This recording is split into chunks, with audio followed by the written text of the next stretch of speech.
tinggi tak jauh dari Kota Mataram. Kami ucapkan selamat pagi kepada para hadirin sekalian.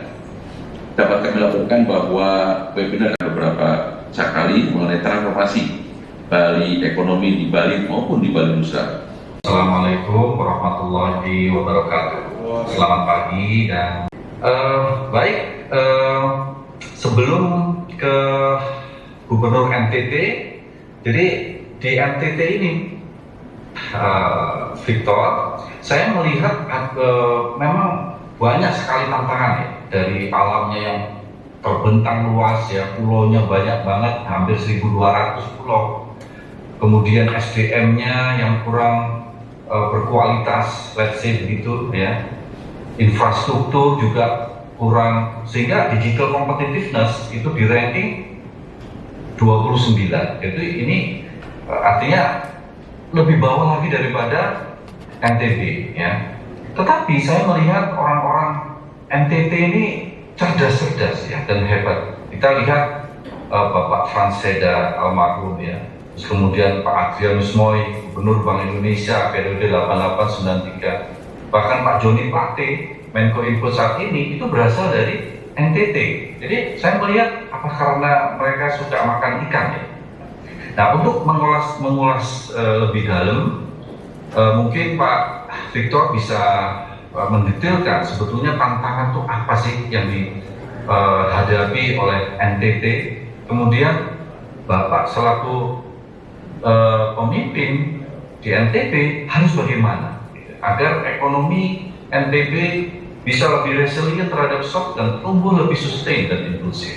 Dan program-program prioritas apa yang akan dilakukan di tahun ini dan tahun mendatang? Dari 3 provinsi ini, walaupun NTT itu secara kompetitif itu terendah, tapi ya pertumbuhannya paling positif. Jadi mimpin orang yang kurang pintar, bebannya banyak, tapi provinsi bertumbuh positif dibandingkan saudara saya baik Bali maupun NTB. Itu hebatnya begitu. Nah, saya menyimak secara serius apa yang disampaikan oleh Gubernur Bali, Gubernur NTB, menarik sekali. Kalau saya menjelaskan tentang NTT tentunya banyak hal, tetapi dalam situasi COVID seperti ini, pembelajaran buat kita semua bahwa Bali tidak bisa hidup sendiri tanpa NTB dan NTT. Karena itu 3 provinsi ini harus mulai membangun kerjasama yang sungguh-sungguh untuk bisa menyelesaikan masalahnya. Kalau tadi saya dengar sahabat saya Mr. Koster bilang untuk mau optimalisasikan pertanian, bagus juga, tapi tidak banyak juga Bali. Nanti kalau lompatan-lompatan, karena yang kita sampaikan tadi, Zul sampaikan itu dalam desain value change itu sudah benar. Tetapi pasti dari 3 provinsi ini, begitu perubahannya baik, pertumbuhan kecepatan itu datang dari Bali. Pasti. Bali telah siap dengan segalanya. Karena itu memang Bali ke depan, pertumbuhan Bali ke depan itu harus ditopang oleh NTT dan NTB. Nah, inilah yang sebenarnya harus kita bicarakan secara serius. Karena kalau hari ini kondisi seperti ini, betul NTT tumbuh positif, tapi bertahan untuk latih lompatan-lompatan ke depan begitu dia kembali normal, maka dipastikan Bali akan lompat lebih cepat, bertumbuh karena dia telah siap dengan semuanya. Karena itu saya akan memberikan doa yang luar biasa untuk ke depan kita cepat pulih dan Bali kembali menjadi daerah tujuan wisata dunia, dan tentunya itu semua dunia tahu itu. Kita berbicara tentang pembangunan, tentunya pada prosesnya saya setuju tadi dengan Pak Jul bahwa harus ada perubahan pada prosesnya, tapi pada tujuannya tentu pada kesejahteraan. Nah, karena itu pembangunan yang tidak melakukan perubahan itu akan juga tidak menuju pada kesejahteraan.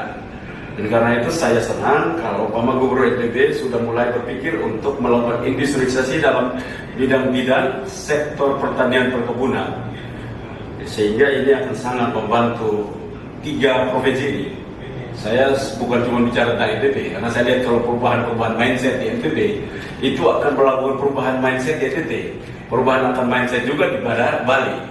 Ini harus didudukan dalam suatu kesatuan kerangka pikir pembangunan. pembangunan kawasan Bali Nusa Tenggara. Nah, kalau ini kita disiapkan yang benar, maka kita akan menjawab tantangan-tantangan yang ada di nasional hari ini.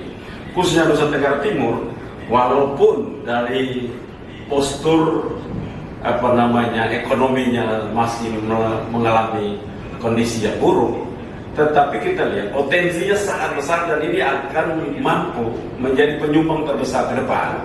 Contoh paling gampang adalah garam hari ini. 2021 Indonesia telah merencanakan untuk melakukan impor sekitar 3 juta metrik ton garam.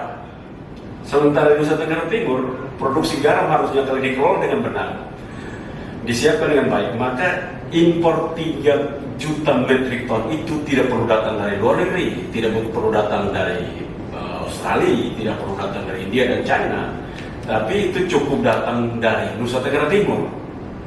Dan itu akan memenuhi market yang ada. Yang kedua, tentang daging.